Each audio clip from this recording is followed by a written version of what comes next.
In the spring of 2026, two research teams on opposite sides of the world published papers about fish oil. Both findings landed in most major science news outlets within days. The first came out of Cell Reports on March 25th. The research group included the Boston University CTE Center, the same team that has spent the last 2 decades examining the brains of deceased football players and military veterans for signs of chronic brain injury. Their finding: omega-3 fats accumulated in the brain and after head injury were responsible for damage, leaving behind injured blood vessels and the kind of protein deposits seen after repeated head trauma. 3 weeks later, the Journal of Prevention of Alzheimer's Disease published the second paper. A team built around the Alzheimer's Disease Neuroimaging Initiative, also called ADNI, that's a U.S. research program that has been tracking the brains of aging adults for over 20 years. They found that older adults who took fish oil declined faster on every cognitive test they were given over 5 years compared to a carefully matched group who took nothing. Among older Americans with cardiovascular disease, roughly 1 in 5 takes fish oil, most of them on the advice that it protects the aging brain.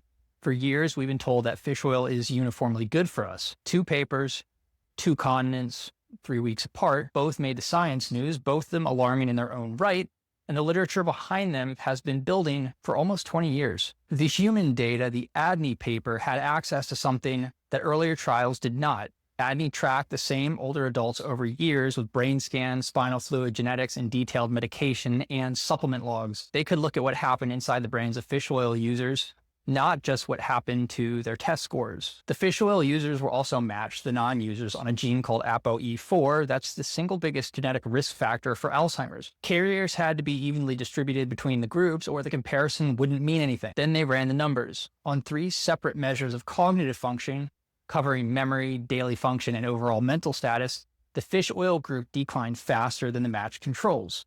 Every measure, highly unlikely to be due to chance, the size of the effect was roughly 8 to 15% of what an Alzheimer's patient typically loses in a year.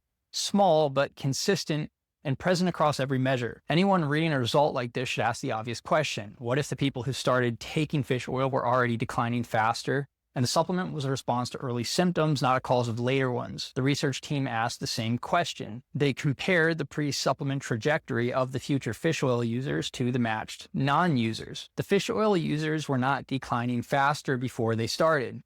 If anything, they were trending slightly better. The decline emerged after supplementation began. Next question was where in the brain the harm was showing up. The team looked at 3 classic signatures of Alzheimer's pathology: amyloid plaques, tau tangles, and the loss of brain tissue itself. None of them were different between the groups. So they looked at one more thing: a different kind of brain scan that measures how much sugar the brain is using. When synapses start failing, glucose uptake drops. In the fish oil group, glucose uptake in the brain regions most vulnerable to Alzheimer's, it was declining faster than in the controls. The decline was associated with reduced brain energy use, not with plaques and tangles of Alzheimer's disease. This was just published, but it's not the first omega-3 study in the cognitive literature to come back with results that no one was hoping for. The first major trial came back in 2006, a Swedish study called OMEG-AD. 174 Alzheimer's patients given either a daily dose of omega-3 or a placebo for 6 months. The 2 groups declined at the same rate. The trial was reported as negative. 15 years later, a different team reanalyzed the spinal fluid samples that had been collected during OMEG-AD. They were looking at 2 specific markers: neurofilament light, that's a structural protein that leaks into spinal fluid when neurons are damaged, and YKL-40, a marker of brain inflammation. Both proteins had risen in the omega-3 group, not in the placebo group. The increases were small, but the results were statistically significant on both markers, and the authors used very precise language. The supplement they wrote had produced a possible increase of inflammatory response and axonal damage. In 2022, a randomized trial in Taiwan went even further.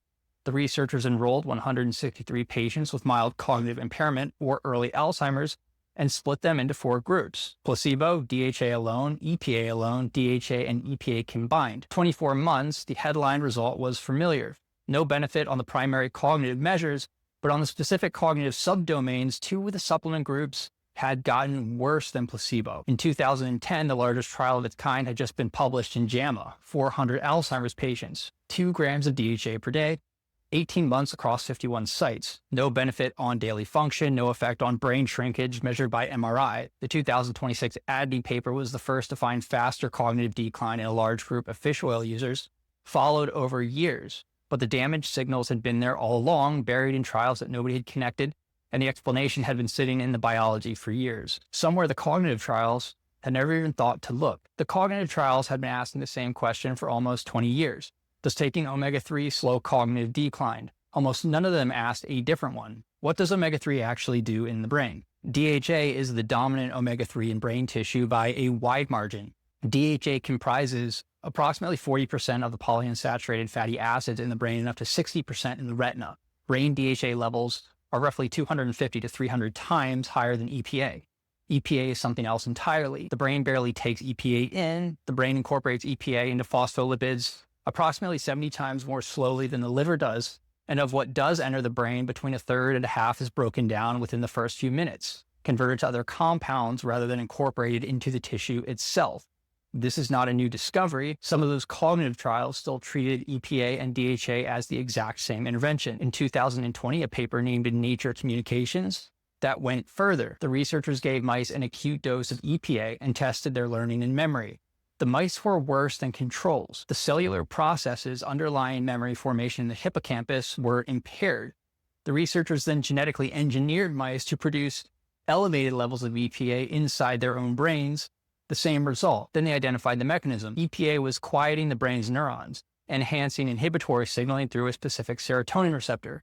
When the team added DHA back at the ratio found in marine fish oil, the impairment disappeared through a different serotonin receptor. The paper's conclusion was specific. EPA exhibited an unexpected detrimental impact on cognitive function. Caution was required in omega-3 supplementation. The ratio of EPA to DHA mattered there. The one trial that did separate EPA and DHA, a 4-arm Taiwan trial in 2020, found exactly the pattern the mouse data would have predicted. The EPA-only arm worsened on specific cognitive measures. That finding was buried in a trial reported as null. In the spring of 2026, the Cell Reports paper landed in this literature. Mice on a fish oil-rich diet with or without repetitive subconcussive head impacts. In the uninjured mice, EPA had accumulated in the brain. DHA remained stable. After the head impacts, EPA drained out.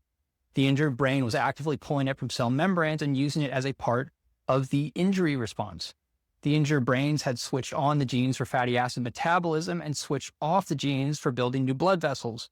They were burning lipids and starving the repair process at the same time. The damage that followed was vascular, thickened cerebrovascular walls, impaired blood flow regulation, and tau accumulation around damaged vessels. At 6 months, the spatial learning of the injured mice was worse than controls. EPA selectively impaired the cell's ability to repair themselves. DHA did not. The authors stated it directly. The cerebral accumulation of EPA constitutes a latent metabolic liability that becomes unmasked in the context of repetitive mild traumatic brain injury, not a liability in a healthy brain, a liability that emerges when the brain is undergoing injury-driven metabolic remodeling, when it shifts to burning fatty acids and EPA gets pulled into that burn. The honest read of the first half of this episode starts with what the 2026 authors said about their own findings. The ADNI paper did not conclude omega-3 is harmful. The authors wrote that the harmful association should be interpreted with caution, that it could reflect a genuine adverse effect, or it could reflect the specific conditions under which omega-3 was consumed in this particular cohort. Then they named those conditions. The first was dose. The failed cognitive trials had used doses between 1 and 2 grams of omega-3 per day. That dose was the standard. The ADNI authors pointed at it. In 2020, a randomized trial at the University of Southern California gave 33 older adults 2 grams of DHA per day for 6 months. They put needles into the participants' spines and pooled cerebrospinal fluid at the start and the end of the trial. The DHA in the participants' cerebrospinal fluid rose by 28%. EPA rose by 43%. The authors concluded that doses at or below 1 gram per day, the doses used in most of the failed cognitive trials, may simply not have been delivering enough omega-3 to the brain to act on it. The second condition was baseline status. The ADNI trial population was a sample of older Americans who chose to take fish oil. Nobody measured whether they actually needed it. Most of the failed trials didn't either. In the Framingham Heart Study, 899 dementia-free older adults were followed for 9 years. The ones in the top quartile of baseline plasma DHA had a 47% lower risk of developing dementia over the next decade. In a 2014 imaging study of more than 1,000 women, those with higher baseline omega-3 had larger total brain volume and larger hippocampi when imaged 8 years later. The strongest signal in the entire brain literature for omega-3 is not from supplementation in the already replete individuals. It's from carrying adequate omega-3 across decades into older age. The third condition was the supplement itself. Most participants in the ADNI cohort had used commercially available fish oil, which oxidizes more readily than the purified preparations used in earlier trials. A 2015 New Zealand study found 83% of fish oil products tested exceeded industry recommended oxidation limits. Most products on the shelf is, by industry definition, partially oxidized. So was oxidized fish oil causing harm? It sounds intuitive, but the claim is heavily contested. In 2012, a randomized trial actually fed healthy adults oxidized fish oil for 7 weeks and found no difference from fresh fish oil on standard markers of oxidative stress, lipid peroxidation, and inflammation. What's more is that the Global Organization for EPA and DHA and the European Food Safety Authority both note that oxidation values in fish oil are arbitrary with respect to human health. Those values used to measure fish oil freshness, those are a regulatory threshold and not really a biological one. The mice in the Cell Report study that ate the fish oil-rich diet for months and didn't have head impacts, the healthy mice accumulated EPA in their brains and developed no thickened vessels, no impaired blood flow, no perivascular tau, no learning impairment. 6 months on the same diet, no damage. Both 2026 papers, when read carefully, use the same phrase to describe their findings: context dependent. The ADNI authors used it about the aging brain. The Cell Reports team used it about the injured brain. Neither paper concluded that omega-3 is bad. Both concluded that what omega-3 does depends on a set of conditions the supplement aisle has never been built to consider: baseline omega-3 status, age, inflammatory burden, the presence or absence of underlying neuropathology, the dose, the form, and the specific molecule in the capsule. The first half of this episode is real. The trials really failed. The cognitive decline signal really does exist. The brain injury mechanism really is biologically plausible. What changes is the question those findings answer. The question the headlines posed, is fish oil bad for your brain, was never really the right question. The right question is harder because it has more than one answer. If you take fish oil, here's what 20 years of brain literature actually supports. The clear signal in the entire field is for people carrying adequate omega-3 across decades, not for people supplementing once they get worried about actual decline. So the first question is whether you need it. An omega-3 index test from a finger prick will tell you if you're already replete, the evidence for adding more is weak, and the 2026 work is a reason to be careful about adding more if you don't actually need more. If you have less than adequate omega-3 stores, then dose matters. The trials that used 1 gram a day or less may not have delivered enough to the brain to matter.